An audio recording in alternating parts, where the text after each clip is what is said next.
Picture this. You're born into the most powerful family in the Seven Kingdoms. Silver hair, violet eyes, dragon blood running through your veins. Sounds pretty great, right? Wrong. So wrong. Today we're breaking down why being born as Aemond Targaryen, second son of King Viserys I, would honestly be one of the worst personal experiences a human being or half-dragon could go through. Grab a drink, get comfortable, and let's talk about why this guy's life is basically a masterclass in how to be dealt the worst hand in Westeros, while everyone around you insists you're the lucky one. Let's start with the obvious. Aemond is the second son, not the heir, not the spare that gets any real attention either. He's the guy standing 3, 4, 5 people back in the line of succession, watching his older brother Aegon get handed everything by default, just because he came out of the womb first. Being a middle child is rough enough in a normal family where the stakes are who gets the last slice of pizza. Try being a middle child when the stakes are the Iron Throne, a civil war, and control of actual fire-breathing dragons. Every family gathering is basically a reminder that no matter what you do, you are never going to be the one who mattered most. That's not a great foundation for a healthy childhood. And speaking of Aegon, let's talk about the sibling situation for a second. Because it is rough. Aegon is a mess. He is, by pretty much every account, lazy, cruel, and about as interested in ruling as a cat is interested in doing your taxes. And yet, he is the golden child simply by birth order. Meanwhile, Aemond is out here, actually trying, actually training, actually caring about being competent. And what does he get for it? Mockery. Being underestimated. Being treated like the backup plan nobody wants to think about.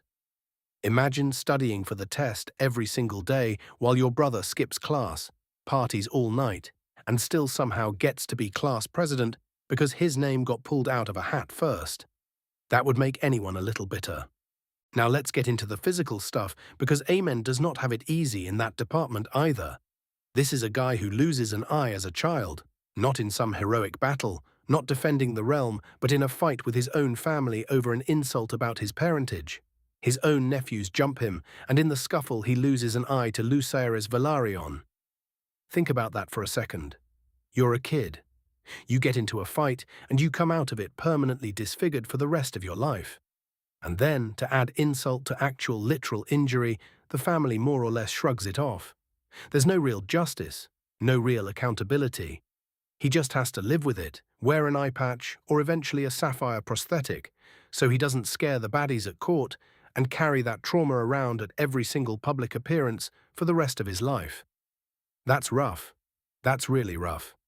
And here's a fun little detail for you. If you're enjoying this breakdown of just how stacked the deck was against this guy, do me a favor and hit that like button. And if you haven't already, go ahead and subscribe. It genuinely helps the channel grow, and we've got a lot more of these breakdowns coming your way. Okay, back to Aemond's very bad, no good, extremely cursed existence. Let's talk about the dragon situation, because you'd think this is where things finally go right for the guy. Nope. Even here, he gets shafted. Every other Targaryen kid seems to bond with a dragon at a reasonable age, gets to grow up with their scaly best friend, forms that bond early and easily. Aemond, he's dragonless for years. Years, while his siblings and cousins are out flying around on their own personal fire-breathing jets, Aemond is stuck on the ground, watching, waiting, hoping someone will let him near a dragon egg without laughing at him. And when he finally does claim a dragon, it's not even his family's dragon. It's Vhagar, the biggest, oldest, most terrifying dragon in existence, sure, but she was Laena Velaryon's dragon, recently made available due to a tragic death. He doesn't get his own dragon egg that hatched for him and grew up loving him unconditionally. He essentially has to go claim an unclaimed, ancient, borderline, feral apex predator as a preteen, alone, with everyone watching to see if he's going to get roasted alive doing it. That is an absurd amount of pressure to put on a kid just to get a pet. Now, once he does have Vhagar, you'd think, okay, finally, something goes his way. And sure, having the biggest dragon in the world is objectively cool. But think about what that actually means for his day-to-day life. He is now the guy everyone side-eyes nervously. He's the guy people whisper about at dinner. He's the guy who, because he's competent and has the biggest weapon in the room, gets treated with suspicion instead of respect. Nobody in his family fully trusts him. Nobody fully includes him. He's useful, sure, but useful in the way you keep a very large, very dangerous dog around. Not exactly a warm, fuzzy family dynamic. Let's also touch on the whole naming and identity thing, because there's this persistent cloud hanging over the family, and it's honestly a special kind of frustrating for Aemond specifically. His older half-sister, Rhaenyra, has 3 sons, Jacaerys, Lucerys, and Joffrey, all younger than Aemond, and pretty much everyone in the Seven Kingdoms can look at these kids and tell they don't look like Targaryens at all. Dark hair, brown eyes, none of the family features, everyone can see it, everyone knows what it implies. Everyone, that is, except King Viserys himself, who refuses to hear a word against his beloved firstborn and her children. So Aemond is stuck in this maddening position where he can plainly see something the entire realm can plainly see, and yet he has to bite his tongue about it, because the one time he actually says it out loud, calls them what they obviously are, he's not met with agreement or vindication. He's met with the very real fear that his father will side with his entitled older sister over him. That pointing out an obvious truth will get him punished rather than believed. Imagine knowing you're right, everyone around you quietly agreeing you're right, and still having to swallow it because the one person whose opinion actually matters has decided not to see it. And then there's just the general vibe of being raised in that court. Aemond doesn't really get to be a kid. There's no room for him to just be a normal, awkward preteen figuring out who he is. Every single move he makes is scrutinized, judged, and weaponized by people around him. His mother is busy dealing with political maneuvering. His father is a sick, exhausted king who's mostly just trying to survive each day. His older brother resents him or ignores him. His stepmother and step-siblings, by extension, are locked in a slow-motion Cold War with his side of the family that eventually exploded into a full-blown civil war. He doesn't get birthday parties and juice boxes. He gets simmering resentment and near-constant political tension at the dinner table. That's not a childhood, that's a hostage situation with better furniture. Let's fast forward a bit, because things don't really improve for the guy as he grows up. He becomes sharp, capable, arguably one of the more competent members of his entire family when it comes to actual strategy and dragon riding. And what does that get him? It gets him used. He becomes the guy who has to clean up everyone else's messes.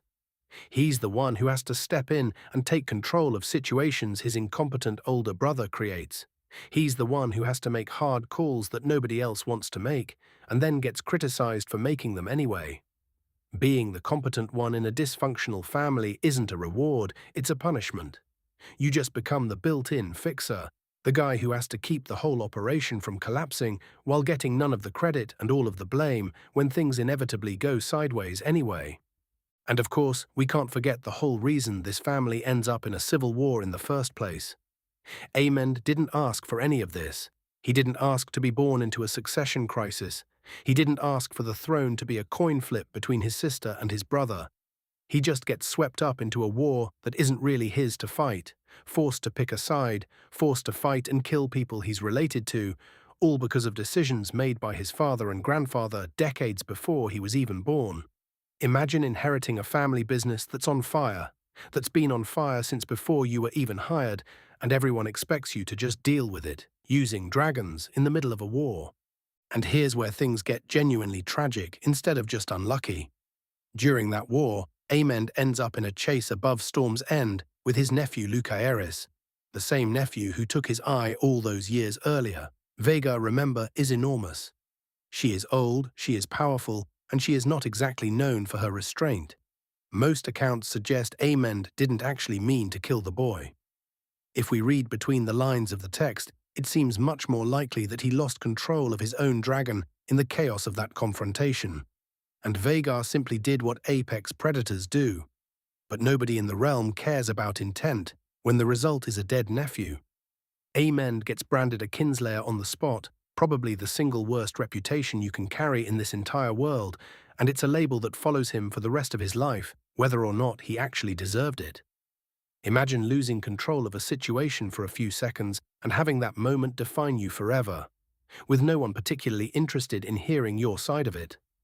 And then, as if he hadn't already been handed enough, when Aegon gets badly wounded and effectively vanishes from the fight, fleeing the city entirely, Guess who gets left holding the entire war together?